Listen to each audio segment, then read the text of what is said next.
Setelah 3 hari aku tinggal di rumah mertuaku, nenek di rumah sebelah tiba-tiba datang dengan wajah panik dan berkata, "Cepat kabur dari rumah itu, malam ini kutunjukkan sifat asli dari ibu mertuamu." Aku syok dengan apa yang aku lihat ternyata. Sebelum lanjut ke cerita selanjutnya, yuk subscribe dan like. Absen dulu di kolom komen ya ah. Perjalanan meninggalkan hiruk-pikuk kota terasa seperti transisi menuju dunia lain. Udara yang tadinya panas dan penuh polusi perlahan berganti menjadi sejuk dan beraroma tanah basah sisa hujan semalam. Arini menatap keluar jendela mobil, matanya dimanjakan oleh hamparan sawah hijau zamrud yang membentang luas, diselingi pohon-pohon kelapa yang melambai-lambai seolah menyambut kedatangannya. Di sampingnya, Bayu, suaminya, menggenggam tangannya erat. Senyum di wajahnya tak pernah pudar sejak mereka meninggalkan apartemen kecil mereka di Jakarta. "Lihat, sayang, aku sudah bilang, kan? Kamu pasti suka di sini," bisik Bayu. Matanya berbinar penuh kebahagiaan. Tenang, damai, jauh dari macet dan bisingnya klakson. Arini membalas genggaman itu dan tersenyum tulus. "Iya, Mas. Indah sekali. Aku tidak menyangka desa kelahiranmu seindah ini." Hatinya dipenuhi kelegaan. Keputusan untuk tinggal sementara di rumah mertuanya setelah menikah sempat membuatnya was-was. Cerita-cerita horor tentang mertua yang galak dan menantu yang tertekan dari teman-temannya sudah menjadi semacam dongeng urban yang menakutkan. Namun, Bayu selalu meyakinkannya bahwa ibunya berbeda. Ibunya adalah malaikat, katanya. Dan melihat kedamaian di wajah suaminya saat kembali ke kampung halamannya, Arini memutuskan untuk membuang jauh-jauh semua prasangka buruk itu. Mobil mereka akhirnya berbelok ke sebuah jalanan tanah yang lebih kecil, diapit oleh kebun-kebun yang rimbun. Tak lama, sebuah rumah joglo bergaya Jawa klasik berdiri dengan anggun di hadapan mereka. Halamannya luas, ditumbuhi rumput hijau yang terawat rapi dan dihiasi oleh berbagai pot bunga aneka warna. Sebuah pohon mangga besar menaungi teras depan, memberikan kesejukan yang instan. Rumah itu memancarkan aura kehangatan dan ketenangan. Saat mobil berhenti, seorang wanita parubaya dengan senyum secerah mentari pagi keluar dari pintu utama. Wajahnya yang mulai dihiasi kerutan halus justru menambah pesona keibuannya. Ia mengenakan daster batik sederhana, namun tampak begitu berwibawa. Itu Ibu Ratna, ibu mertuanya. "Akhirnya sampai juga, anak-anak ibu," sapanya dengan suara yang lembut dan merdu. Arini turun dari mobil dengan sedikit canggung. Namun keraguannya langsung sirna saat Ibu Ratna merengkuhnya dalam pelukan hangat yang erat. Pelukan seorang ibu yang tulus. "Selamat datang di rumah, enduk Arini. Anggap saja ini rumahmu sendiri, ya. Jangan sungkan-sungkan."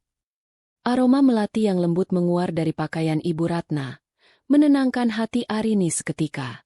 "Terima kasih, Bu," balas Arini. Suaranya sedikit bergetar karena haru. 3 hari pertama Arini di rumah itu terasa persis seperti yang digambarkan Bayu. Surga. Ibu Ratna adalah perwujudan sempurna dari seorang ibu mertua idaman. Setiap pagi, Arini akan terbangun oleh aroma masakan lezat yang menguar dari dapur. Ibu Ratna selalu menyiapkan sarapan istimewa, mulai dari nasi gudeg resep keluarga hingga bubur sumsum yang manis dan gurih. Beliau tidak pernah membiarkan Arini menyentuh pekerjaan rumah sedikit pun. "Sudah, pengantin baru itu istirahat saja. Biar ibu yang urus semuanya. Tugasmu sekarang hanya bahagiakan Bayu dan buat dirimu sendiri senang," kata Ibu Ratna suatu kali saat Arini mencoba membantunya mencuci piring. Perhatiannya begitu detail dan tulus. Ia akan membawakan Arini jus buah segar di siang hari, atau irisan bolu tape buatannya saat mereka bersantai di teras sore hari. Ia sering bercerita tentang masa kecil Bayu yang lucu dan bandel, membuat Arini tertawa dan merasa semakin dekat dengan keluarga barunya.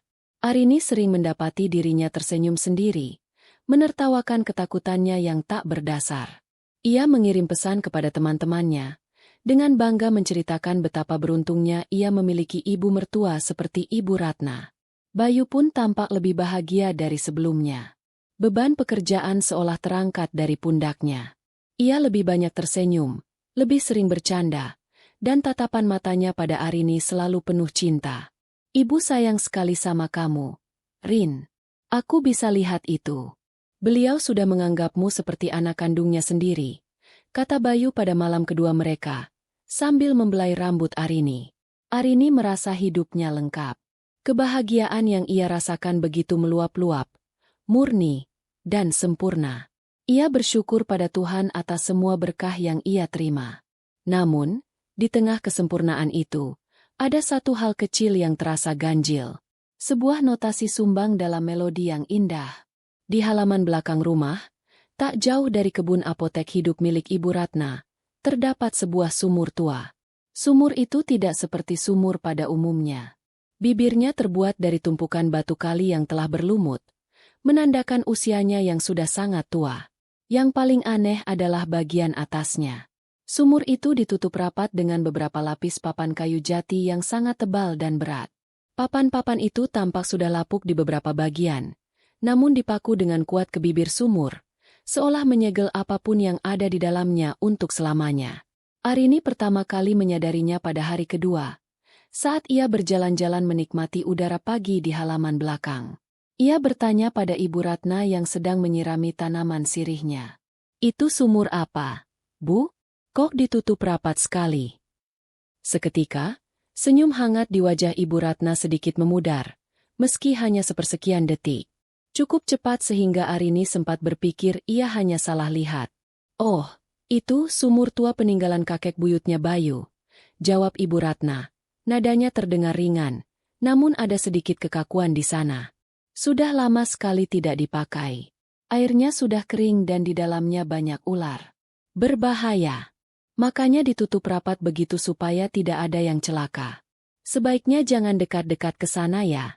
Enduk. Takut papannya sudah rapuh. Penjelasan itu terdengar masuk akal. Sangat masuk akal.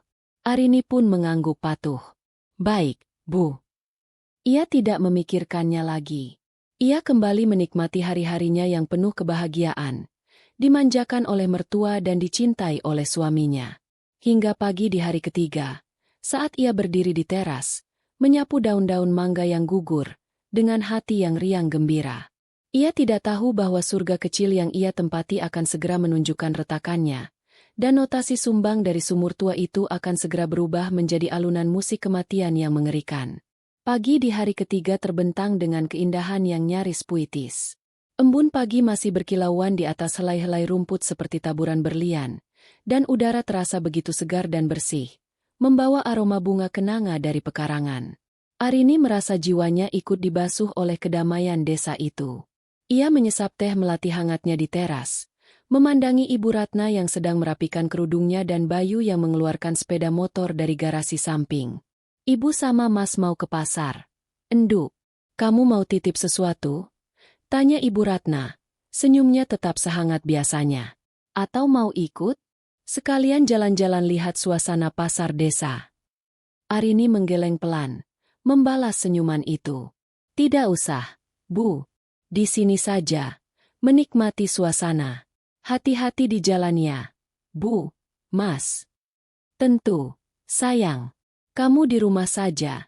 Santai. Jangan kerjakan apa-apa, lo ya," sahut Bayu sambil menstarter motornya. Ia mengedipkan sebelah mata pada Arini sebelum motornya melaju pelan meninggalkan halaman, dengan Ibu Ratna yang duduk di boncengan sambil melambaikan tangan. Arini balas melambai hingga mereka hilang di tikungan jalan. Ia meletakkan cangkirnya dan mengambil sapu lidi yang tersandar di dinding. Meski dilarang mengerjakan apapun, ia tak bisa hanya duduk diam. Menyapu daun-daun mangga yang berserakan di teras yang bersih ini terasa lebih seperti terapi daripada pekerjaan. Sambil bersenandung kecil, ia mulai menyapu dengan gerakan ritmis. Hatinya seringan kapas, dipenuhi rasa syukur yang tak terhingga. Ia benar-benar telah menemukan surganya. Di tengah keasyikannya, dari sudut matanya ia menangkap sebuah gerakan cepat. Gerakan yang aneh, tergesa-gesa, dan datang dari arah rumah di sebelah kanan. Rumah itu kontras dengan kediaman mertuanya. Jika rumah Ibu Ratna asri dan terawat, rumah tetangga itu tampak sedikit terbengkalai. Pagarnya terbuat dari bambu yang sebagian sudah lapuk, dan halamannya ditumbuhi rumput liar yang cukup tinggi. Arini belum pernah melihat penghuninya keluar selama 3 hari ini. Dan kini, dari balik pagar bambu itu, muncul sesosok wanita tua. Sangat tua. Punggungnya bungkuk. Langkahnya tertatih-tatih namun cepat, seolah sedang dikejar sesuatu. Ia mengenakan kain jari kusam dan kebaya lusuh berwarna kelabu. Rambutnya yang putih keperakan digelung seadanya. Beberapa helai mencuat keluar tak beraturan. Wanita tua itu menyeberangi jalan setapak di antara dua rumah dengan napas terengah-engah. Matanya liar, bergerak ke kanan dan ke kiri seolah memastikan tidak ada yang melihat. Wajahnya yang dipenuhi jaring keriput tampak pucat pasi, dibasahi keringat meski udara pagi masih sejuk. Ia langsung menuju ke arah Arini. Arini berhenti menyapu. Jantungnya mendadak berdebar sedikit lebih cepat. Ia belum pernah melihat nenek ini sebelumnya. Ia mencoba tersenyum ramah, mengira sang nenek mungkin butuh bantuan. "Selamat pagi, Nek. Ada yang bisa saya?" Ucapannya terpotong. Nenek itu sudah berada di hadapannya, mencengkeram lengan atas Arini dengan kekuatan yang mengejutkan untuk ukuran tubuhnya yang ringkih. Kuku-kukunya yang panjang dan menguning terasa menancap di kulit Arini. Aroma minyak kelapa tengik bercampur bau tanah menusuk hidung Arini. "SSSSTTT," desis nenek itu. Matanya yang keruh menatap tajam ke dalam mata Arini. Ada kepanikan murni di sana. Ketakutan yang begitu pekat hingga Arini bisa merasakannya merambati kulitnya. "Nenek." Arini mencoba menarik lengannya. Namun cengkeraman itu terlalu kuat. "Dengar," bisik nenek itu. Suaranya serak dan bergetar. Ia menoleh lagi ke arah jalan, memastikan Ibu Ratna dan Bayu benar-benar sudah pergi jauh. "Tidak ada banyak waktu. Kau harus mendengarkanku baik-baik." Enduk. Arini hanya bisa diam, terlalu syok untuk bereaksi. "Cepat kabur dari rumah ini." Bisikan itu terdengar seperti letupan kecil di tengah keheningan pagi. "Pergi malam ini juga. Jangan tunggu sampai besok. Jangan percaya apapun yang kau lihat dan kau dengar di rumah ini. Semua hanya topeng." Dahi Arini berkerut. Apa maksud nenek ini? Pikun? Atau mungkin salah orang? "Maaf, Nek. Mungkin nenek salah." "Aku tidak salah." Cengkeraman di lengannya semakin kencang, membuat Arini meringis. "Aku tahu kau menantu baru di rumah ini. Karena itulah kau harus pergi. Sebelum terlambat." "Terlambat kenapa, Nek?" "Mertua saya orang yang sangat baik," bantah Arini, mencoba melepaskan diri. Rasa takutnya mulai bercampur dengan iba. Kasihan sekali nenek ini, pikirnya. Mata nenek itu menyipit. Tatapannya berubah menjadi kombinasi antara ngeri dan kasihan. "Baik? Hah, kau belum lihat apa-apa." Enduk. Jangan tertipu oleh senyum manis dan masakannya yang lezat. Ia mendekatkan wajahnya. Napasnya yang berbau aneh menerpa wajah Arini. "Malam ini," bisiknya lagi, penuh penekanan, "akan kutunjukkan sifat asli dari ibu mertuamu. Sifat aslinya yang sebenarnya." Jantung Arini serasa berhenti berdetak. "Apa yang akan aku lihat?" tanya Arini tanpa sadar. Suaranya ikut berbisik. Nenek itu menggeleng cepat. "Jangan bertanya. Lihat saja sendiri nanti. Tunggu isyarat dariku. Sekarang, aku harus pergi sebelum mereka kembali." Tanpa peringatan, ia melepaskan cengkeramannya. Ia mundur selangkah, menatap Arini sekali lagi dengan tatapan yang sulit diartikan. "Ingat pesanku, Enduk. Nyawamu taruhannya." Setelah mengucapkan kalimat terakhir itu, Nek Lastri, Arini kemudian akan tahu namanya, berbalik badan dan bergegas kembali ke rumahnya yang misterius, menghilang di balik rimbunnya rumput liar secepat ia muncul. Arini terpaku di tempatnya. Sapu lidi terlepas dari genggamannya dan jatuh ke lantai dengan suara berdebam pelan. Ia mengusap lengannya yang masih terasa nyeri dan panas. 5 bekas kuku nenek itu memerah di kulitnya yang putih. Ia menatap ke arah rumah sebelah, lalu kembali menatap rumah mertuanya yang tampak begitu damai dan hangat. Tidak mungkin. Nenek itu pasti sudah pikun. Gila. Mungkin ia punya masalah dengan keluarga Bayu di masa lalu. Arini mencoba mencari 1001 alasan logis untuk menepis peringatan mengerikan itu. Ibu Ratna adalah wanita paling baik dan lembut yang pernah ia kenal. Mustel. Namun, bayangan wajah Nek Lastri yang pucat dan matanya yang membelalak ngeri terus berkelebat di benaknya. Ketakutan nenek itu terasa begitu otentik, begitu nyata. Keraguan, seperti akar beracun, mulai merayap perlahan dan menancap di dasar hatinya yang paling dalam, mencemari surga kecil yang baru saja ia temukan. 1 jam terasa seperti seumur hidup. Arini menghabiskan waktu itu dengan mondar-mandir di dalam rumah. Jantungnya berdebar tak karuan. Pikirannya menjadi medan pertempuran antara logika dan insting. Logikanya berteriak bahwa Nek Lastri hanyalah seorang wanita tua yang kesepian dan mungkin sedikit terganggu jiwanya. Namun instingnya, yang kini telah terbangun, merasakan getaran dingin dari peringatan yang diterimanya. Bekas cengkeraman di lengannya masih terasa panas, sebuah bukti fisik yang tak bisa ia abaikan. Ketika suara deru sepeda motor terdengar mendekat, Arini bergegas merapikan rambutnya dan memasang senyum yang terasa kaku dan asing di wajahnya sendiri. Ia harus bersikap normal. Ia tidak boleh menunjukkan kepanikannya. "Kami pulang," seru Bayu ceria saat memasuki rumah. Tangannya menenteng beberapa kantong kresek besar. Di belakangnya, Ibu Ratna menyusul dengan senyum yang sama lebarnya, membawa sebuah keranjang anyaman yang penuh dengan sayuran segar. "Wah, lihat ini, Enduk. Ibu beli mangga kesukaanmu. Manis sekali, tadi ibu sudah coba," kata Ibu Ratna, meletakkan keranjang di meja makan. "Kamu pasti suka. Nanti ibu buatkan jus juga." "Terima kasih, Bu," jawab Arini. Suaranya terdengar lebih lemah dari yang ia inginkan. Biasanya, sambutan hangat seperti ini akan membuat hatinya meleleh. Namun kini, semua terasa berbeda. Kata-kata Nek Lastri, jangan tertipu oleh senyum manis dan masakannya yang lezat, menggema di telinganya. Arini memaksa dirinya untuk melihat lebih dekat, untuk mengamati apa yang sebelumnya ia terima begitu saja. Dan saat itulah ia menyadarinya. Senyum Ibu Ratna, yang selalu ia anggap tulus dan keibuan, ternyata memiliki kejanggalan. Bibirnya memang melengkung ke atas dengan sempurna, menampilkan deretan gigi yang rapi. Namun, matanya tidak ikut tersenyum. Mata itu tetap diam, dingin, dan tajam seperti mata seekor burung elang yang mengamati mangsanya. Ketika tatapan mereka bertemu, Arini merasa seolah ada sesuatu yang sedang mengukur dan menilainya dari balik tatapan ramah itu. Sebuah kilat aneh yang hanya berlangsung sepersekian detik, sebelum kembali tertutup oleh topeng kelembutan. Getaran dingin merambat di tulang punggungnya. Saat makan siang, keanehan itu semakin terasa. Ibu Ratna menyajikan opor ayam dengan porsi nasi yang menggunung di piring Arini.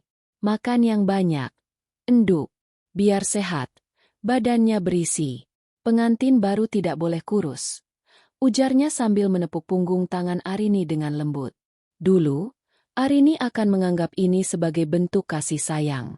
Sekarang, ia merasa seperti hewan ternak yang sedang digemukkan.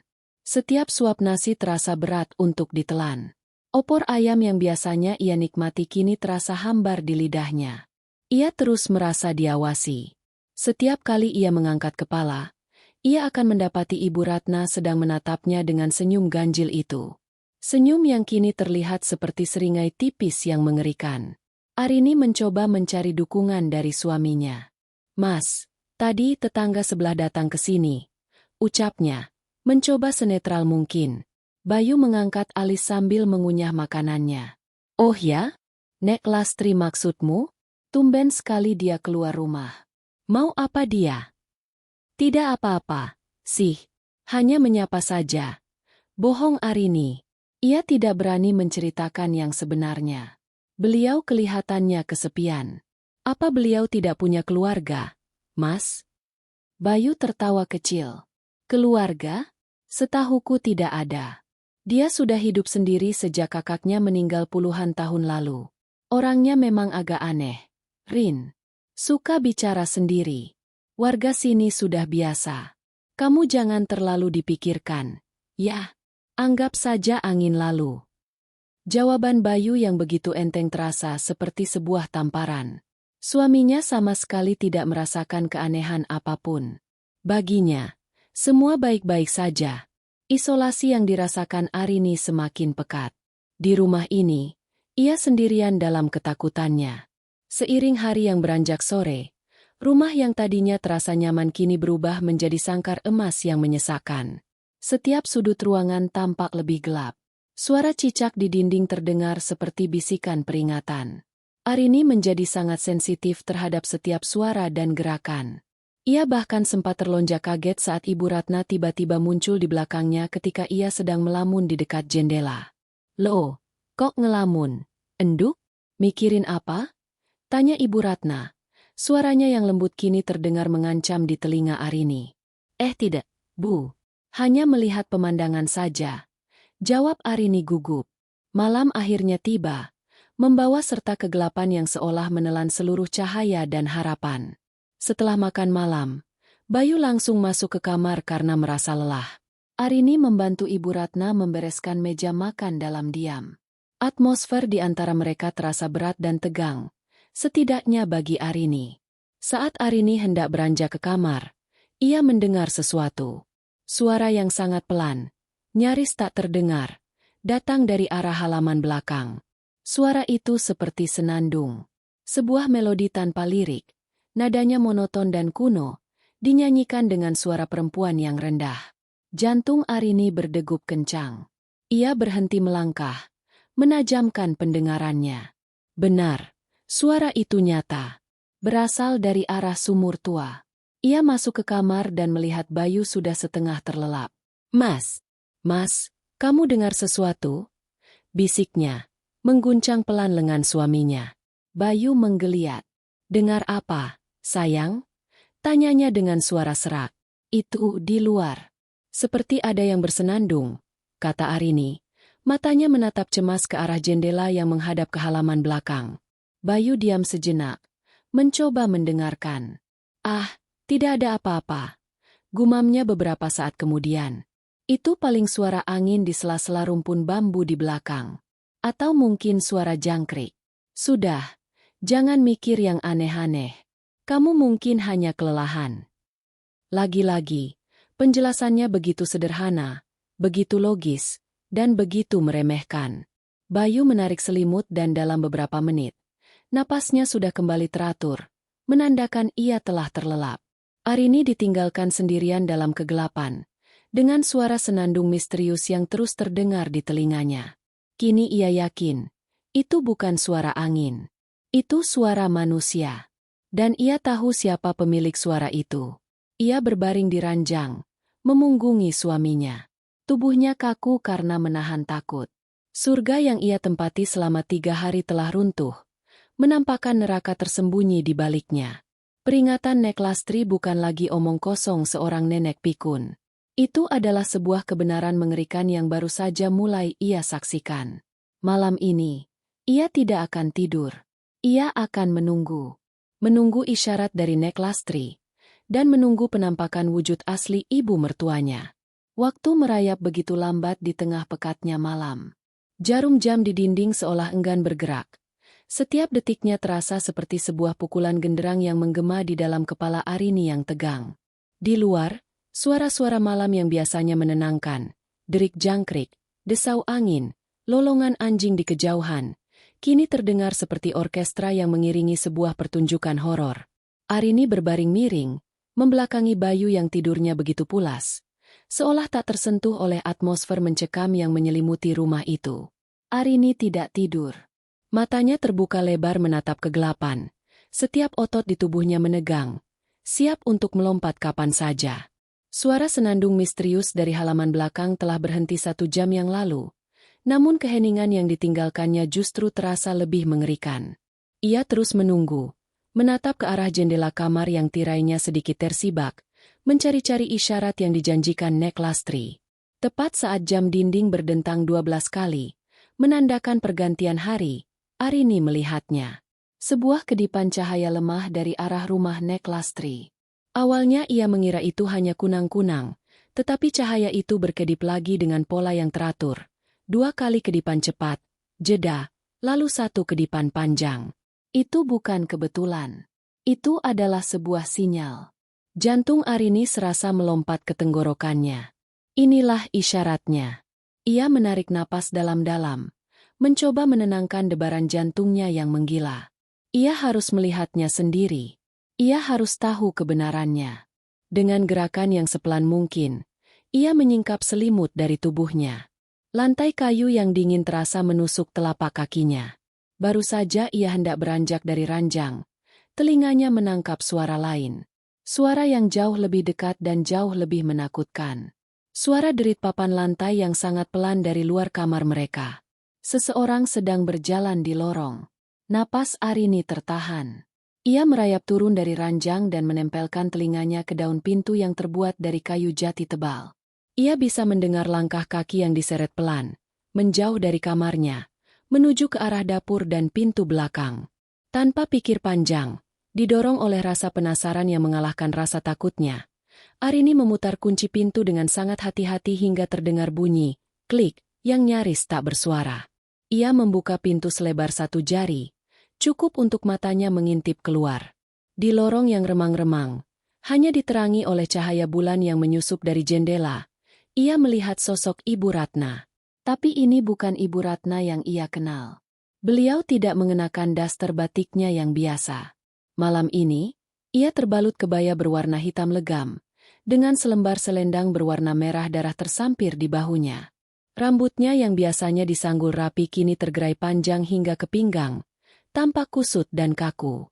Wajahnya pucat pasi di bawah cahaya bulan, dan matanya menyala dengan sorot yang aneh, sorot yang dingin dan penuh tujuan. Ia berjalan tanpa alas kaki, menuju pintu belakang. Arini menutup pintu dengan cepat saat sosok itu menghilang di tikungan. Tubuhnya gemetar hebat. Ini dia, wujud asli yang dikatakan Nek Lastri. Dengan keberanian yang ia kumpulkan dari sisa-sisa tenaganya, Arini menyelinap keluar kamar. Ia berjalan berjinjit, menahan napas, mengikuti kemana ibu mertuanya pergi. Pintu belakang dibiarkan sedikit terbuka. Arini mengintip dari celah pintu. Pemandangan di hadapannya membuatnya nyaris berteriak. Di halaman belakang, di bawah cahaya bulan purnama yang pucat, Ibu Ratna berdiri tepat di depan sumur tua yang tersegel. Dan suara senandung itu terdengar lagi. Kali ini Arini tahu pasti, suara itu keluar dari bibir Ibu Ratna. Sebuah lantunan dalam bahasa yang asing dan kuno, nadanya begitu monoton dan syarat akan energi kelam. Kemudian, dengan gerakan yang membuat darah Arini membeku, Ibu Ratna membungkuk dan mulai menyingkirkan papan-papan kayu jati yang menyegel sumur itu. Arini terpana melihat kekuatan ibu mertuanya. Papan-papan yang tampak begitu berat dan dipaku dengan kuat itu dicongkelnya satu persatu dengan sebuah linggis kecil, seolah-olah hanya terbuat dari gabus. Suara paku-paku berkarat yang ditarik paksa dari kayu tua terdengar memekik, merobek keheningan malam. Ketika papan terakhir berhasil disingkirkan, bibir sumur itu menganga seperti mulut neraka. Seketika, udara di sekitar menjadi dingin menusuk tulang. Aroma busuk yang menyengat, campuran antara bau bangkai, air comberan, dan tanah kuburan, menguar dari dalam sumur, membuat perut Arini mual. Dari kedalaman lubang hitam itu, terpancar cahaya hijau yang redup dan berdenyut-denyut pelan. Ibu Ratna berlutut di tepi sumur, tak terpengaruh oleh bau busuk itu. Lantunan mantranya menjadi semakin cepat dan keras. Ia lalu merogoh sesuatu dari dalam kantong kebayanya. Sebuah gulungan kecil yang diikat dengan benang merah. Saat ia membukanya, jantung Arini seolah berhenti berdetak. Itu adalah segumpal rambut. Rambut hitam panjang yang sangat ia kenali. Itu adalah rambutnya. Rambut yang rontok disisir pagi tadi dan ia buang ke tempat sampah di kamar mandi. Persembahan untuk kau yang menunggu. Darah baru, jiwa baru. Desis Ibu Ratna. Suaranya berubah menjadi serak dan berat. Dengan gerakan hikmat, ia menjatuhkan gumpalan rambut itu ke dalam sumur. Sesaat setelah rambut itu lenyap di telan kegelapan, cahaya hijau di dalam sumur berkobar terang. Dan dari kedalaman sumur, terdengar suara jeritan. Bukan jeritan manusia. Itu adalah jeritan yang melengking tinggi, penuh penderitaan dan kelaparan. Suara dari makhluk yang seharusnya tidak pernah ada di dunia ini. Arini membekap mulutnya dengan kedua tangan, menahan jeritan ngeri yang mendesak keluar. Matanya terbelalak, menyaksikan pemandangan yang tak masuk akal di hadapannya. Topeng itu telah lepas. Surga telah berubah menjadi neraka. Dan ia tahu, persembahan rambut itu hanyalah sebuah awal. Dirinya lah yang akan menjadi persembahan utamanya. Napas Arini tersangkut di tenggorokannya, terbata-bata, nyaris berubah menjadi isak tangis yang histeris. Ia menekan kedua tangannya ke mulut begitu keras hingga buku-buku jarinya memutih. Seolah dengan begitu ia bisa mendorong kembali jeritan yang memberontak ingin keluar. Dunia di sekelilingnya berputar. Pemandangan di halaman belakang, ibu mertuanya yang bersekutu dengan kegelapan, sumur yang memuntahkan bau busuk dan cahaya hijau, serta jeritan non-manusia dari perut bumi, terpatri di retinanya, membakar dirinya dengan kengerian yang tak terperikan. Ia harus pergi. Pergi sekarang juga. Pikiran itu menjadi satu-satunya pelampung di tengah lautan teror yang menenggelamkannya. Dengan sisa-sisa kesadarannya, Arini menyaksikan Ibu Ratna bangkit berdiri. Gerakannya tenang dan hikmat, seolah baru saja menyelesaikan sebuah ibadah suci. Ia menutup kembali bibir sumur dengan papan-papan kayu jati itu, satu persatu, dengan kekuatan yang sama mengerikannya seperti saat ia membukanya. Setelah papan terakhir terpasang, ia menepuk-nepuk tangannya untuk membersihkan debu, lalu berbalik badan dan berjalan kembali ke dalam rumah. Panik menjalari Arini. Ia mundur dari celah pintu secepat kilat, bergerak tanpa suara seperti bayangan. Ia harus kembali ke kamar sebelum ibu mertuanya menyadari ia tidak ada di ranjang. Berjinjit di atas lantai kayu yang terasa bisa berderit kapan saja, ia berhasil mencapai pintu kamarnya tepat beberapa detik sebelum ia mendengar langkah kaki Ibu Ratna kembali menyusuri lorong. Ia menyelinap masuk, menutup pintu dengan hati-hati, dan memutar kuncinya kembali. Ia melompat ke atas ranjang, menarik selimut hingga menutupi dagunya. Jantungnya berdebar begitu kencang. Ia takut Bayu atau bahkan Ibu Ratna bisa mendengarnya dari luar. Ia memaksa dirinya untuk mengatur napas, berpura-pura tidur. Melalui celah kelopak matanya, ia melihat bayangan kaki Ibu Ratna berhenti sejenak di depan pintu kamar mereka, sebelum akhirnya melanjutkan langkah dan menghilang. Arini menunggu selama 10 menit yang terasa seperti 10 tahun. Ketika ia yakin semua sudah aman, ia bangkit dari ranjang. Rasa jijik dan takut membuatnya gemetar tak terkendali. Ia menatap wajah suaminya yang tertidur lelap, damai, dan sama sekali tidak terusik. Wajah tampan yang dulu membuatnya jatuh cinta itu kini terlihat seperti topeng orang asing. Apakah Bayu tahu? Apakah ia bagian dari semua ini? Atau apakah ia hanya anak bodoh yang tidak menyadari ibunya adalah pemuja setan? Entah jawaban mana yang lebih mengerikan. Cepat kabur dari rumah ini malam ini juga. Perkataan Nek Lastri adalah satu-satunya hal yang masuk akal saat ini. Arini bergerak cepat dan senyap. Ia tidak berani menyalakan lampu. Dalam remang cahaya bulan, ia menyambar tas tangannya, memasukkan ponsel dan dompetnya. Ia tidak peduli dengan pakaian atau barang-barang lainnya. Yang ia butuhkan hanyalah kebebasan. Dengan tas di genggamannya, ia membuka pintu kamar sekali lagi dan menyelinap keluar. Lorong itu kini kosong. Tujuannya adalah pintu depan. Ia akan lari sejauh mungkin, lari ke rumah Nek Lastri, atau ke jalan raya, kemana saja asal keluar dari rumah terkutuk ini. Ia mencapai ruang tamu dan tangannya meraba-raba mencari gagang pintu utama. Ia menemukannya. Ia memutarnya. Tidak ada yang terjadi. Pintu itu terkunci. Tentu saja, pikirnya. Ia meraba lagi, mencari lubang kunci atau grendel. Dan ia menemukannya. Bukan grendel biasa, melainkan sebuah palang kayu tebal yang terpasang melintang di daun pintu, menguncinya dari dalam. Palang ini tidak ada di sana sore tadi. Keringat dingin mulai membasahi pelipisnya. Tidak apa-apa. Masih ada pintu belakang. Ia berbalik dan bergegas menuju dapur. Jantungnya mencelos. Pemandangan yang sama menyambutnya. Pintu belakang juga terpasang palang kayu yang identik. Ia mencoba jendela dapur, tetapi jendela itu dipasangi teralis besi yang kokoh. Ia berlari dari satu jendela ke jendela lain di seluruh rumah. Semuanya sama, dipalang atau diteralis. Rumah yang tadinya terasa lapang dan terbuka kini telah berubah wujud menjadi sebuah penjara yang tak bisa ditembus. Ia terperangkap. Rasa putus asa mulai menggerogotinya. Ia bersandar di dinding. Napasnya terengah-engah. Air mata mulai mengalir di pipinya. Ia terjebak. Benar-benar terjebak. Mau kemana? Enduk. Suara itu datang dari sudut tergelap di ruang tamu. Suara yang lembut dan familiar. Namun kini mengandung nada dingin yang membekukan darah. Arini membeku. Perlahan, ia menolehkan kepalanya ke arah sumber suara. Matanya yang sudah mulai terbiasa dengan gelap dapat melihat sebuah siluet di kursi goyang tua dekat jendela. Siluet itu bergerak maju mundur dengan ritme yang pelan dan menakutkan. Itu Ibu Ratna. Ia duduk di sana, dalam kebayanya yang hitam legam, menatap lurus ke arah Arini. Senyum ganjil itu kembali terpasang di wajahnya.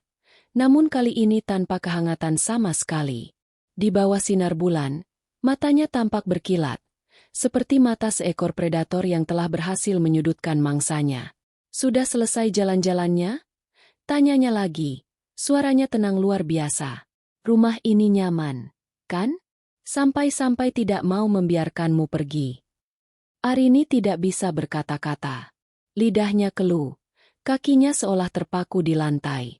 Ibu Ratna tertawa pelan. Suara tawanya kering seperti daun-daun mati yang diremas. Kau kira aku tidak tahu kau mengintip? Arini, aku bisa merasakan ketakutanmu dari ujung rambut hingga ujung kaki. Baunya begitu manis. Ia berhenti menggoyangkan kursinya dan mencondongkan tubuh ke depan. Kau tidak akan bisa lari. Tidak ada jalan keluar. Sejak kakimu melangkah melewati ambang pintu rumah ini 3 hari yang lalu, kau sudah menjadi milik kami. Milikku dan milik dia, yang menunggu di bawah sana. Ia menunjuk ke lantai dengan dagunya, ke arah halaman belakang. Bayu membawamu kemari bukan hanya untuk menjadi istrinya, lanjut Ibu Ratna. Setiap katanya adalah sebuah sayatan pisau di hati Arini. Dia membawamu kemari sebagai persembahan. Sebuah wadah baru yang segar dan subur. Sebuah hadiah untuk penjaga sumur yang telah memberikan keluarga ini kekayaan dan kemakmuran selama turun-temurun. Kaki Arini lemas. Ia merosot ke lantai.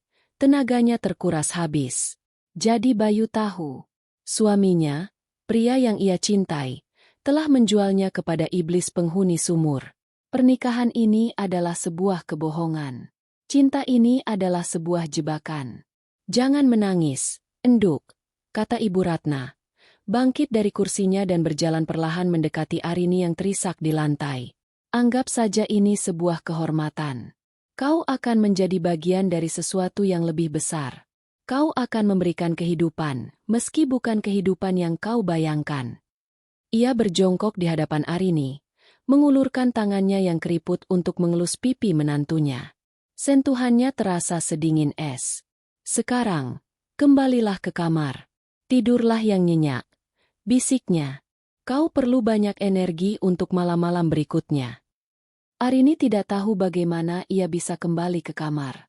Mungkin Ibu Ratna menyeretnya. Atau mungkin kakinya bergerak sendiri atas perintah bawah sadar untuk bertahan hidup. Yang ia ingat hanyalah rasa dingin dari tangan mertuanya di lengannya. Dan bisikan terakhir yang menusuk telinganya sebelum pintu kamar ditutup. Jangan coba-coba berteriak. Bayu butuh istirahat yang nyenyak. Malam itu berubah menjadi neraka personal bagi Arini. Ia tidak kembali ke ranjang. Ia duduk meringkuk di sudut terjauh dari pintu, memeluk lututnya, dengan punggung menempel pada dinding yang dingin. Tubuhnya gemetar hebat, bukan lagi karena takut, tetapi karena realisasi yang menghancurkan. Setiap kenangan indah bersama Bayu, pertemuan pertama mereka, tawa mereka, janji-janji manisnya, hingga ijab kabul yang sakral, semuanya terurai di benaknya, berubah menjadi kepingan-kepingan kebohongan yang tajam dan menyakitkan. Pria yang tidur dengan tenang di ranjang itu, pria yang telah ia serahkan hati dan hidupnya, adalah monster yang sama berbahayanya dengan ibunya. Ia adalah gembala yang dengan sengaja menuntun dombanya ke altar pembantaian. Air mata telah lama mengering, meninggalkan jejak perih di pipinya. Yang tersisa hanyalah kekosongan yang dingin dan hampa, serta sebuah benih amarah yang mulai tumbuh di dasar jiwanya. Ia tidak akan mati di sini. Ia tidak akan menjadi persembahan untuk iblis penghuni sumur. Entah bagaimana caranya, ia akan keluar dari rumah ini hidup-hidup. Ketika fajar pertama mulai menyingsing, mewarnai langit dengan sapuan oranye dan ungu, Arini tahu sandiwara harus dimulai. Dengan sisa tenaga yang ia miliki, ia bangkit dan merayap kembali ke atas ranjang, berbaring di samping Bayu. Ia memejamkan mata, mengatur napasnya agar terdengar teratur, seolah ia baru saja terbangun dari tidur yang lelap. Beberapa saat kemudian, Bayu menggeliat. Ia membalikkan badan dan memeluk Arini dari belakang. "Selamat pagi, sayang," bisiknya dengan suara serak khas bangun tidur, lalu mencium tengkuk Arini. Pelukan dan ciuman itu terasa seperti sengatan kalajengking. Arini harus mengerahkan seluruh kekuatannya agar tidak berteriak dan mendorong tubuh suaminya. Ia hanya diam, membiarkan tubuhnya kaku dalam dekapan sang pengkhianat. "Kamu kok diam saja? Masih ngantuk, ya?" tanya Bayu, tidak merasakan ketegangan di tubuh istrinya. Ia bangkit dari ranjang, meregangkan tubuhnya. "Aku mandi dulu, ya? Nanti kita sarapan. Pasti ibu sudah masak yang enak-enak." Arini mendengar suara pancuran air dari kamar mandi, dan itu memberinya waktu beberapa menit untuk menguasai diri. Ia menatap pantulan dirinya di cermin meja rias. Wajahnya pucat, dengan lingkaran hitam pekat di bawah matanya yang bengkak. Ia tampak seperti orang sakit, seperti jiwa yang telah direnggut dari raganya. Ia harus menutupi ini. Dengan tangan gemetar, ia memoleskan sedikit bedak dan perona pipi, mencoba mengembalikan warna ke wajahnya yang seperti mayat. Ia menyisir rambutnya, memaksa bibirnya untuk membentuk seulas senyum di depan cermin. Senyum itu tampak mengerikan, seperti seringai topeng yang retak. Tapi ini lebih baik daripada tidak sama sekali. Ia harus bermain peran. Hidupnya bergantung pada kemampuan aktingnya hari ini. Di meja makan, pemandangan itu terasa begitu surreal. Ibu Ratna, dengan daster batiknya yang biasa, sedang menata nasi goreng di atas piring. Wajahnya kembali ramah seperti sedia kala, seolah percakapan mengerikan di ruang tamu semalam tidak pernah terjadi. "Pagi, Enduk. Tidurmu nyenyak?" sapanya dengan ceria. "Pagi, Bu." "Nyenyak sekali," jawab Arini, suaranya sedikit bergetar. Bayu duduk di sampingnya dan langsung menyendok nasi goreng ke piringnya. "Wah, baunya enak sekali, Bu. Nasi goreng ibu memang yang terbaik." Keluarga yang sempurna. Suami yang tampan dan perhatian. Ibu mertua yang penyayang. Semuanya adalah ilusi. Arini menatap nasi goreng di hadapannya. Nasi yang sama yang dulu ia nikmati dengan lahap, kini terlihat seperti makanan beracun. Ia membayangkan setiap butir nasinya telah dibacakan mantra, setiap potongan ayamnya telah dipersembahkan untuk dia yang menunggu di bawah sumur. Perutnya bergejolak mual. "Kok cuma dilihatin, Rin? Ayo dimakan," tegur Bayu, menyadari Arini hanya mengaduk-aduk makanannya. "Kamu sakit?" "Tidak, Mas. Hanya sedikit tidak nafsu makan pagi ini," dalih Arini. Ibu Ratna menatapnya dengan tajam sejenak. Senyumnya sedikit memudar. "Tidak boleh begitu, Enduk. Kamu harus makan yang banyak. Jaga kesehatan. Badanmu kan sekarang bukan cuma milikmu sendiri." Ancaman terselubung dalam kalimat itu begitu jelas bagi Arini. Badanmu bukan milikmu sendiri. Itu adalah milik mereka. Milik perjanjian terkutuk itu.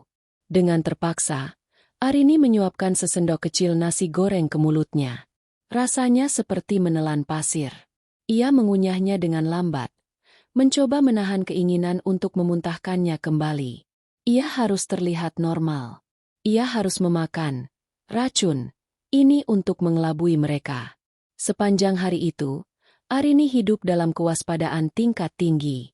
Ia menjadi pengamat yang ulung, memperhatikan setiap detail, mencari setiap celah. Ia menyadari ponselnya tidak bisa mendapatkan sinyal sama sekali, seolah ada sesuatu di rumah itu yang memblokirnya. Ia juga melihat kunci-kunci baru terpasang di teralis setiap jendela, kunci yang sebelumnya tidak ada. Penjara itu semakin diperkuat. Siang hari, saat Bayu pergi bekerja, Sebuah sandiwara lain untuk menjaga citra normal mereka. Arini hanya berdua dengan Ibu Ratna. Wanita tua itu tidak pernah melepaskan Arini dari pandangannya. Namun ia melakukannya dengan cara yang sangat halus. Ia akan mengajak Arini merawat tanaman di teras, yang pagarnya terkunci rapat, atau menonton televisi bersama, sambil terus bercerita tentang masa kecil Bayu dengan nada yang penuh kasih sayang. Setiap kata, setiap senyum, terasa seperti tetesan racun yang perlahan membunuh jiwa Arini. Sore harinya, saat sedang membantu Ibu Ratna melipat pakaian di ruang tengah, Arini melihat sebuah kesempatan. Ia melihat sebilah pisau dapur kecil yang mungkin lupa dikembalikan ke tempatnya, tergeletak di atas meja di dekat jendela. Jantungnya berdebar. Itu bisa menjadi senjata. Sebuah alat untuk membela diri. Ia menunggu saat yang tepat. Ketika Ibu Ratna berbalik untuk mengambil keranjang cucian lain, Arini bergerak cepat. Dengan gerakan yang luwes, ia menyambar pisau itu dan menyelipkannya ke dalam saku daster yang ia kenakan. Tangannya gemetar saat menyentuh gagang pisau yang dingin itu. Ini bukan sekadar pisau. Ini adalah harapan. Ini adalah pernyataan bahwa ia tidak akan menyerah begitu saja. Sandiwara mungkin masih harus ia mainkan, tetapi di balik senyum palsu dan kepatuhannya, Arini sang pengantin kini telah berubah menjadi seorang pejuang yang siap bertarung sampai mati. Gagang pisau yang dingin di dalam saku daster menjadi satu-satunya sumber kehangatan bagi Arini sepanjang sisa hari itu. Benda tajam itu adalah sebuah jangkar di tengah badai kepura-puraan. Sebuah pengingat nyata bahwa ia memiliki pilihan selain menyerah.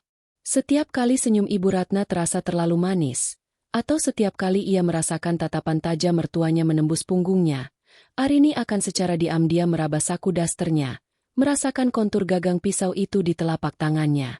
Kekuatan kecil itu sudah cukup untuk membuatnya tetap waras. Malam tiba lebih cepat dari yang Arini duga. Bayu pulang kerja dengan wajah ceria yang sama, membawa sekotak martabak manis kesukaan Arini. Spesial buat istriku tercinta, katanya sambil mengecup kening Arini. Ciuman itu tidak lagi terasa seperti sengatan kalajengking, melainkan seperti sentuhan hantu. Dingin dan hampa. "Makasih, Mas," jawab Arini, memaksakan seulas senyum. Di meja makan, sandiwara keluarga bahagia kembali dipentaskan. Bayu dengan lahap menyantap makan malamnya sambil bercerita tentang harinya di kantor. Ibu Ratna menimpali dengan pertanyaan-pertanyaan penuh perhatian. Dan Arini, sang aktris utama, duduk di antara mereka, memainkan perannya sebagai menantu dan istri yang baik. Ia makan dengan porsi yang wajar, sesekali tertawa mendengar lelucon suaminya, dan bahkan menawarkan untuk membuatkan teh hangat setelah makan. Namun di balik topeng ketenangannya, otaknya bekerja dengan kecepatan penuh. Ia mengamati segalanya. Bagaimana Ibu Ratna selalu memastikan pintu dan jendela terkunci sebelum malam benar-benar gelap. Bagaimana Bayu seolah tidak pernah mempertanyakan keamanan rumah yang berlebihan ini. Dan yang terpenting, ia mencari celah. Sebuah kesempatan, sekecil apapun, untuk menghubungi satu-satunya sekutu yang ia punya, Nek Lastri. Kesempatan itu datang setelah makan malam. Arini menawarkan diri untuk mencuci piring, sebuah tugas yang biasanya ia lakukan dengan senang hati, namun malam ini memiliki tujuan tersembunyi.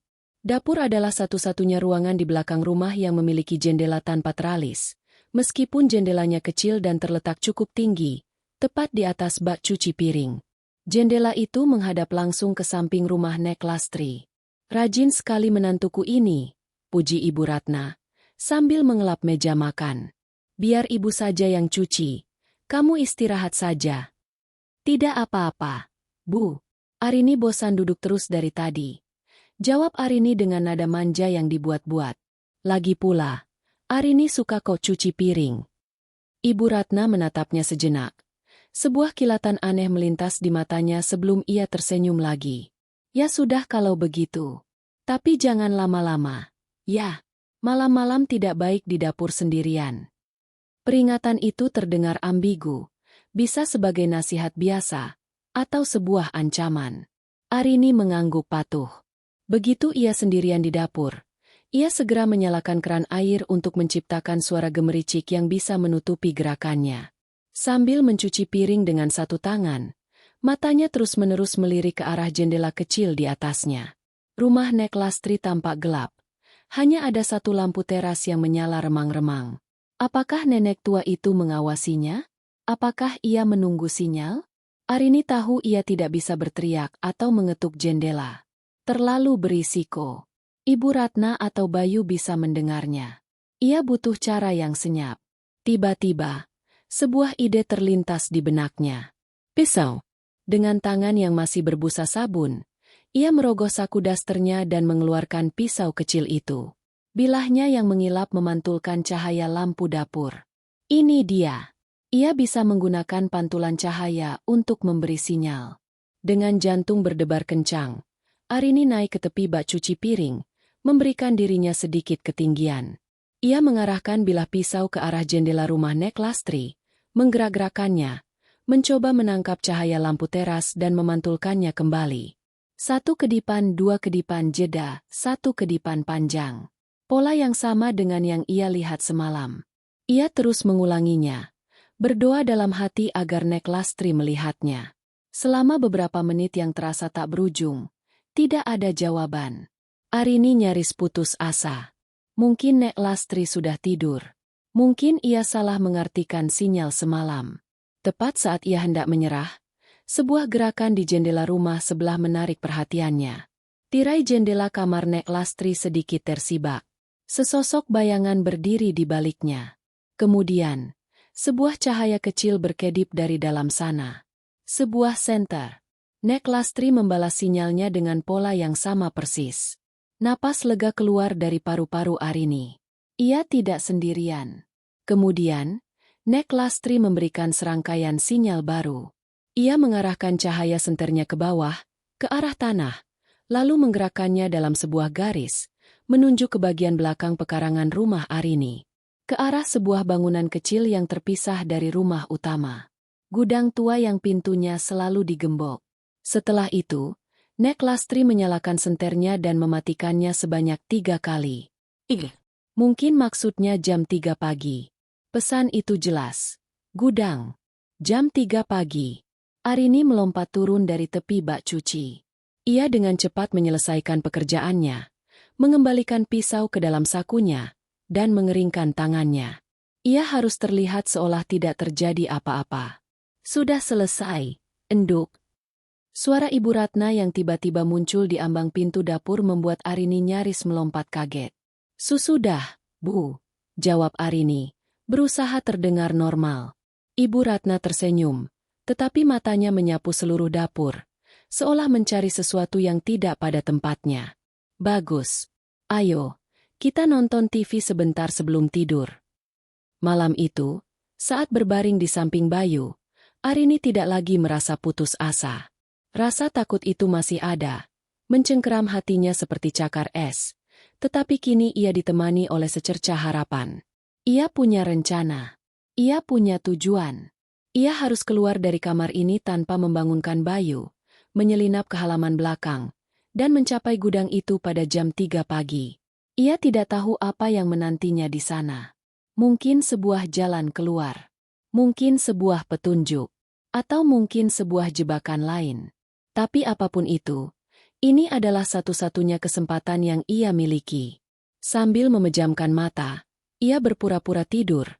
Tangannya tidak pernah lepas dari gagang pisau di sakunya.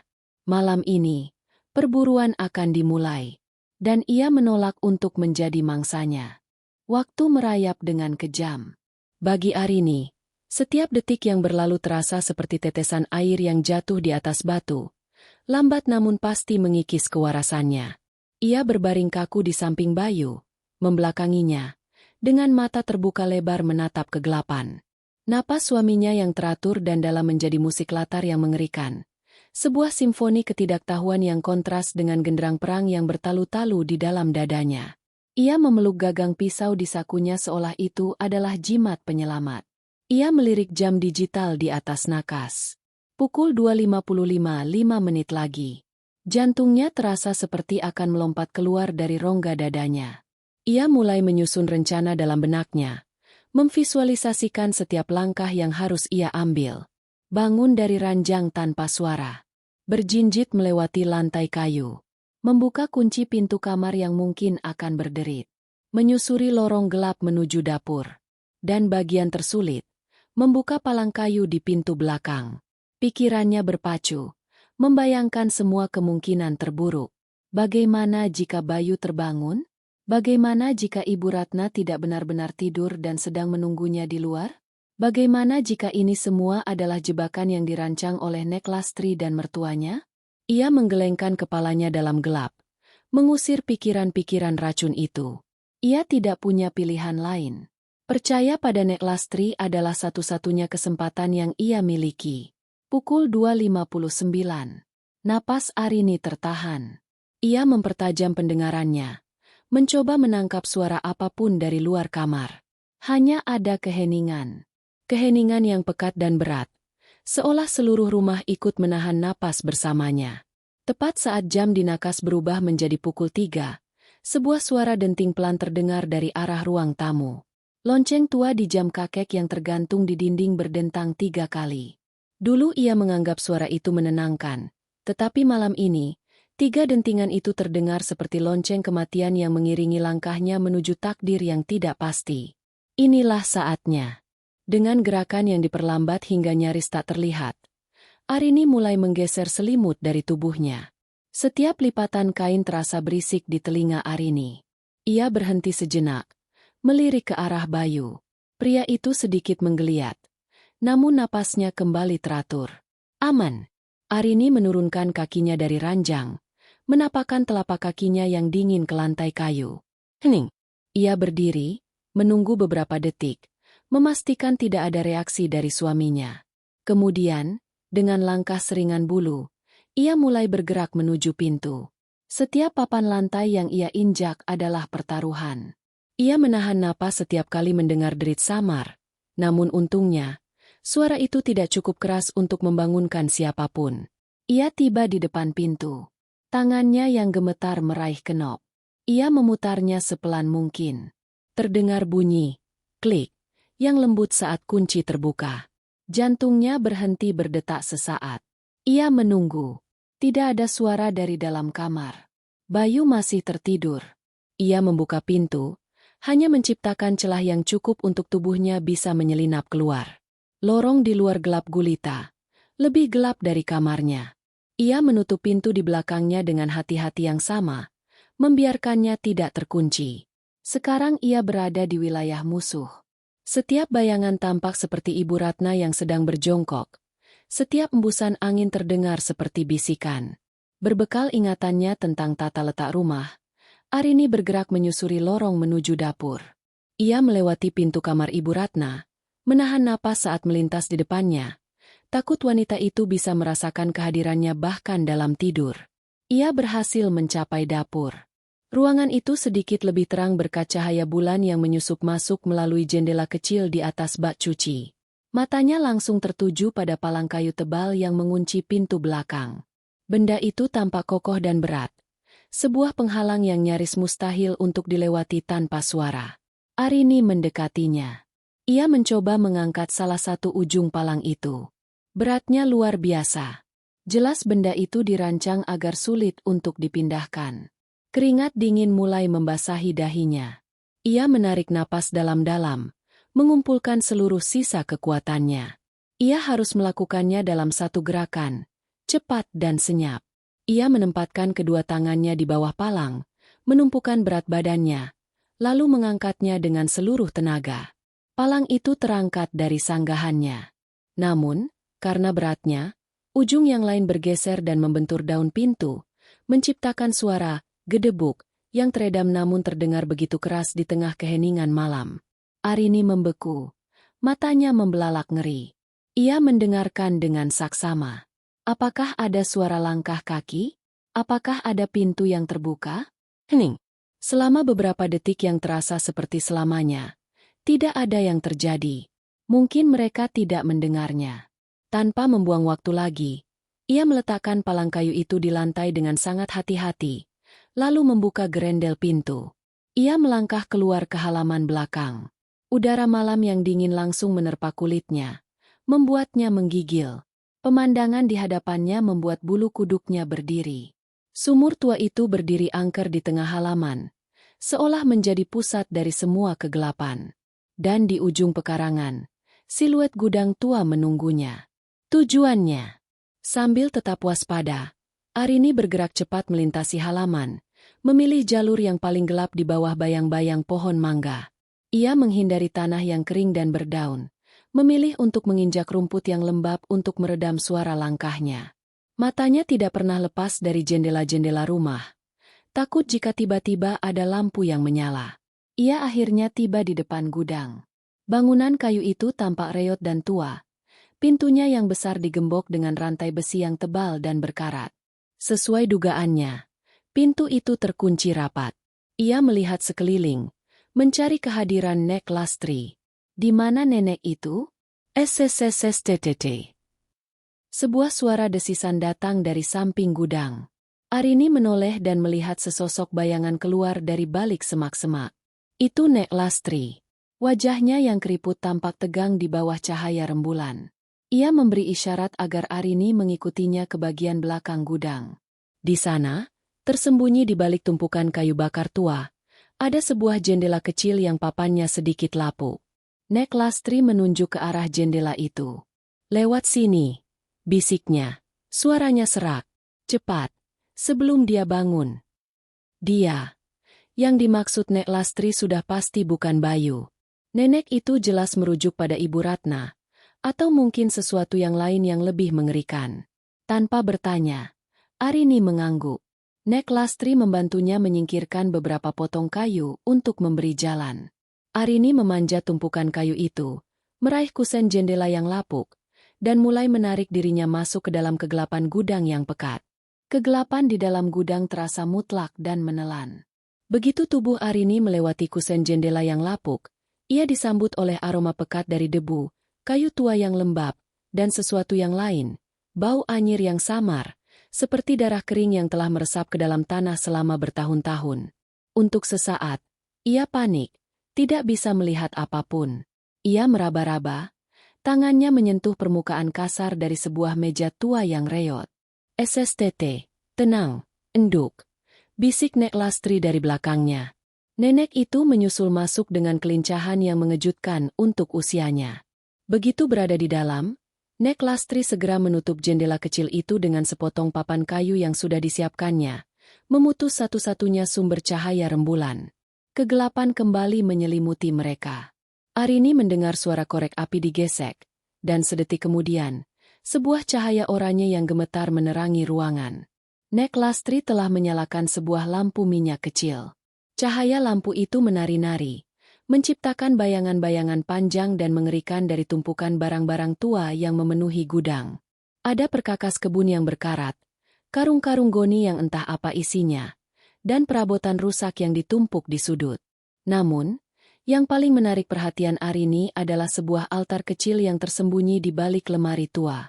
Di atasnya ada mangkuk tanah liat berisi sisa-sisa bunga kering yang telah menghitam dan bekas lelehan lilin. Tempat ini jelas pernah digunakan untuk sebuah ritual. Tidak ada banyak waktu, kata Nek Lastri. Suaranya terdengar mendesak. Ia meletakkan lampu minyak di atas meja. Wajahnya yang keriput tampak semakin dalam di bawah cahaya yang berkedip-kedip. Kau harus tahu kenapa kau ada di sini. Arini menatap nenek itu. Pertanyaan yang tak terhitung jumlahnya berputar di benaknya. Nek, apa semua ini? Apa yang sebenarnya terjadi? Nek Lastri menarik napas panjang. Tatapannya menerawang ke masa lalu. Ratna, ibumu mertua itu dulu adalah sahabatku. Ia memulai ceritanya. Suaranya lirih. Kami tumbuh bersama di desa ini. Keluarga suaminya dulu adalah keluarga terpandang. Tapi perlahan-lahan kekayaan mereka habis. Ratna adalah wanita yang ambisius. Ia tidak tahan hidup dalam kekurangan. Tapi masalah terbesarnya adalah ia mandul. Arini mendengarkan dengan napas tertahan. Ia mencoba segala cara. Pergi ke dokter, ke orang pintar. Tapi tidak ada hasil. Ia menjadi putus asa. Suatu malam, ia datang padaku sambil menangis, mengatakan bahwa ia menemukan seorang dukun sakti yang memberinya jalan keluar. Sebuah perjanjian, lanjut Nek Lastri, matanya berkaca-kaca. Dukun itu memberitahunya tentang penunggu, sumur tua itu. Makhluk gaib yang bisa memberikan kekayaan tak terbatas dan keturunan. Tapi, seperti semua perjanjian dengan iblis, selalu ada harga yang harus dibayar. Jantung Arini berdebar semakin kencang. Harga apa, Nek? Makhluk itu memberikan Ratna semua yang ia inginkan. Kekayaan mereka kembali, dan ia pun mengandung seorang putra, Bayu. Sebagai gantinya, makhluk itu meminta persembahan. Satu jiwa di setiap generasi untuk menjaga agar perjanjian itu tetap kuat. Nek Lastri berhenti sejenak, menatap Arini dengan tatapan penuh penyesalan. Tumbal itu adalah istri dari putra pertamanya. Makhluk itu memakan jiwa sang pengantin dan janin yang dikandungnya untuk menyerap kekuatan hidup mereka. Kekuatan itulah yang menjadi sumber kemakmuran keluarga ini. Dunia Arini seakan runtuh menimpanya. Jadi ini tujuan sebenarnya. Ia bukan seorang menantu. Ia adalah ternak yang disiapkan untuk disembelih. Anakku, putriku satu-satunya. Suara Nek Lastri bergetar menahan tangis. Seharusnya dia yang menikah dengan Bayu. Mereka sudah dijodohkan sejak kecil. Tapi aku mulai curiga dengan perubahan drastis pada keluarga Ratna. Aku mengikutinya suatu malam dan melihatnya melakukan ritual di sumur itu. Aku tahu apa yang akan terjadi pada putriku. Aku membantunya kabur dari desa ini, malam sebelum pernikahannya dilangsungkan. Tapi perbuatanku tidak tanpa akibat, sambung sang nenek, menunjukkan lengannya yang kurus kering. Makhluk itu marah. Ia tidak mendapatkan tumbalnya, tapi ia mengambil sebagian kekuatanku sebagai gantinya. Inilah mengapa aku menjadi selemah ini. Sejak saat itu, aku bersumpah akan menebus kesalahanku. Aku tidak akan membiarkan ada gadis lain yang menjadi korban. Sebuah kesadaran yang mengerikan menghantam Arini. Jadi, Mas Bayu, dia tahu semua ini. Nek Lastri mengangguk pelan. Bayu dilahirkan dari perjanjian itu. Enduk. Jiwanya terikat pada makhluk itu sejak dalam kandungan. Ia adalah bagian dari kejahatan ini. Tugasnya adalah memikat sang pengantin, membuatnya hamil, dan menyerahkannya ke altar pengorbanan. Air mata panas mengalir di pipi Arini. Pengkhianatan itu terasa lebih menyakitkan daripada ancaman kematian itu sendiri. Besok malam adalah puncak bulan baru, kata Nek Lastri dengan cepat, menyadarkan Arini dari kepedihannya. Itu adalah saat di mana kekuatan makhluk itu berada di puncaknya. Mereka akan melakukan ritual terakhir untuk mengikat jiwamu sepenuhnya. Kau tidak boleh berada di sini saat itu terjadi. Kau harus pergi malam ini. Sekarang juga. Tapi bagaimana? Semua pintu dan jendela dikunci. Seru Arini putus asa. Ada jalan lain. Nek Lastri berjalan ke sudut gudang yang paling gelap, lalu berjongkok. Ia menyingkirkan beberapa tumpukan karung goni yang sudah lapuk, memperlihatkan beberapa papan lantai yang terlihat berbeda dari yang lain. Dengan sedikit tenaga, ia mengangkat salah satu papan itu, lalu satu lagi, menampakkan sebuah lubang hitam menganga di bawahnya. Sebuah terowongan. Ini jalan rahasia yang dibangun pemilik rumah pertama, jauh sebelum keluarga Bayu tinggal di sini. Terowongan ini akan membawamu keluar dari batas properti ini, langsung menuju ke dalam hutan di belakang desa. Harapan membuncah di dada Arini. Sebuah jalan keluar. Pergilah. Enduk. Cepat, desak Nek Lastri, membantunya turun ke lubang itu. Aku akan tinggal di sini untuk mengulur waktu. Aku akan membuat keributan agar mereka mengira kau masih di sekitar sini. Ia memberikan sebuah kantong kain kecil kepada Arini. Isinya terasa seperti butiran kasar. Ini garam yang sudah dibacakan doa. Jika kau merasa diikuti, taburkan di belakangmu. Itu tidak akan menghentikan mereka selamanya, tapi bisa memperlambat. Arini menggenggam kantong itu erat-erat. Terima kasih, Nek. Aku tidak akan pernah melupakan ini. Jangan berterima kasih padaku. Selamatkan dirimu dan anakmu, bisik Nek Lastri. Arini baru saja akan melangkah masuk lebih dalam ke terowongan ketika sebuah suara dari luar gudang membuat mereka berdua membeku. Suara garukan pelan di pintu utama gudang. Kuku yang digesekkan ke kayu tua. Kemudian, suara yang paling Arini takuti terdengar. Lembut namun penuh ancaman, seolah pemiliknya tahu persis di mana Arini berada. Arini, enduk, kamu di dalam, sayang. Itu suara Ibu Ratna. Sudah larut malam. Kenapa belum tidur? Ini waktunya kamu minum jamu penguat kandungan. Suara lembut Ibu Ratna yang memanggilnya, sayang, terasa lebih menakutkan daripada teriakan manapun. Itu adalah suara predator yang bermain-main dengan mangsanya. Sebuah kepastian dingin bahwa permainan petak umpet ini telah berakhir. Arini membeku di ambang terowongan. Matanya terpaku pada Nek Lastri. Wajah tua itu, yang beberapa saat lalu menunjukkan secercah harapan, kini mengeras menjadi topeng tekad baja. Bra! Pintu gudang bergetar hebat seolah ditabrak sesuatu yang besar dan kuat. Bukan lagi suara garukan, melainkan pukulan tumpul yang membuat seluruh bangunan reot itu berguncang. Debu berjatuhan dari langit-langit. Cepat! Pergi! Desis Nek Lastri, mendorong punggung Arini dengan sisa tenaganya. Jangan pikirkan aku. Lari dan jangan pernah menoleh ke belakang. Tapi, Nek. Arini ragu.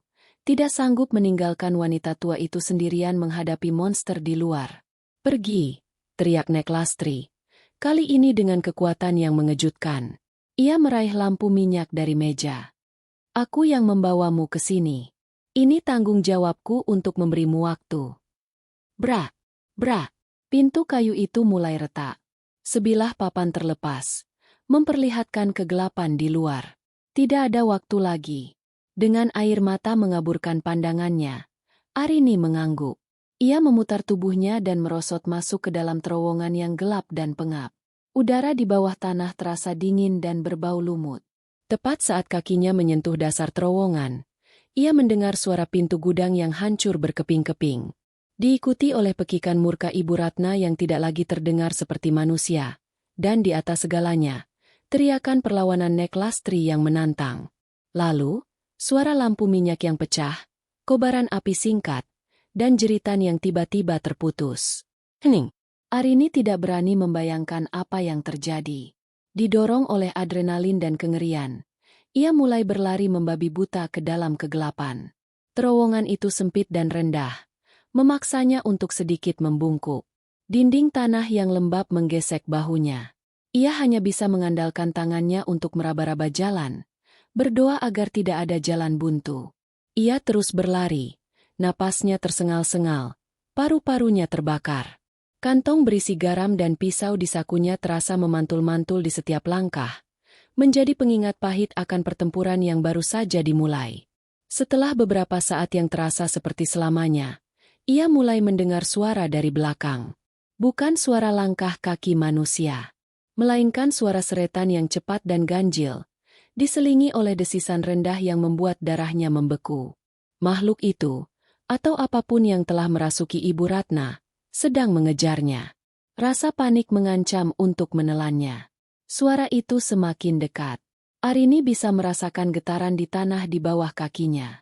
Tanpa berpikir panjang, ia merogoh kantong kain, mengambil segenggam garam, dan melemparkannya ke belakang tanpa menoleh. Skre! Sebuah pekikan melengking yang memekakan telinga menggema di terowongan sempit itu, diikuti oleh suara seperti daging yang terbakar. Bau belerang yang menyengat memenuhi udara. Suara seretan itu berhenti. Arini tidak menyia-nyiakan kesempatan itu. Ia memaksa kakinya yang gemetar untuk berlari lebih cepat, mendorong dirinya melewati batas kemampuannya. Ia tidak tahu sudah berapa lama atau seberapa jauh ia berlari. Terowongan itu mulai sedikit menanjak. Ia bisa merasakan perubahan di udara, sedikit lebih segar. Apakah ini akhirnya? Apakah ia sudah mendekati jalan keluar? Harapan itu langsung pupus ketika ia melihat sesuatu di depan. Sebuah cahaya. Bukan cahaya bulan atau fajar, melainkan cahaya kuning gemetar dari sebuah lentera yang dipegang oleh sesosok tubuh yang menghalangi jalannya. Saat ia semakin dekat, sosok itu mengangkat lenteranya, menerangi wajahnya. Wajah Bayu. Suaminya berdiri di sana, di tengah terowongan, seolah sudah menunggunya. Senyum ramah yang selalu menghiasi wajahnya telah lenyap, digantikan oleh ekspresi dingin dan kecewa yang menusuk jantung Arini lebih tajam dari pisau manapun. "Kamu benar-benar merepotkan, Arini," kata Bayu. Suaranya tenang namun tanpa kehangatan. "Kenapa kamu tidak bisa menurut saja? Semua ini demi kebaikan kita." "Kebaikan?" Isak Arini. Napasnya terengah-engah. Ia berhenti, menjaga jarak. "Kamu menyebut pengorbanan aku dan anak kita sebagai kebaikan? Kamu monster." Bayu tertawa kecil, tawa yang hampa. "Aku bukan monster, sayang. Aku hanya seorang anak yang berbakti. Dan seorang suami yang memastikan keluarganya sejahtera. Ibu memberiku segalanya. Dan sekarang, giliranmu yang memberi." Di belakang Arini, suara seretan itu dimulai lagi, lebih lambat kali ini, tetapi penuh dengan amarah yang mendidih. Ia terjebak. Di depannya berdiri pengkhianat yang ia cintai, dan di belakangnya ada mimpi buruk yang ingin melahap jiwanya. Terowongan itu terasa menyempit, seolah dinding tanah ingin meremukannya. Tidak ada jalan keluar. Ini adalah akhir dari segalanya. Tapi saat menatap wajah dingin Bayu, sesuatu di dalam diri Arini berubah.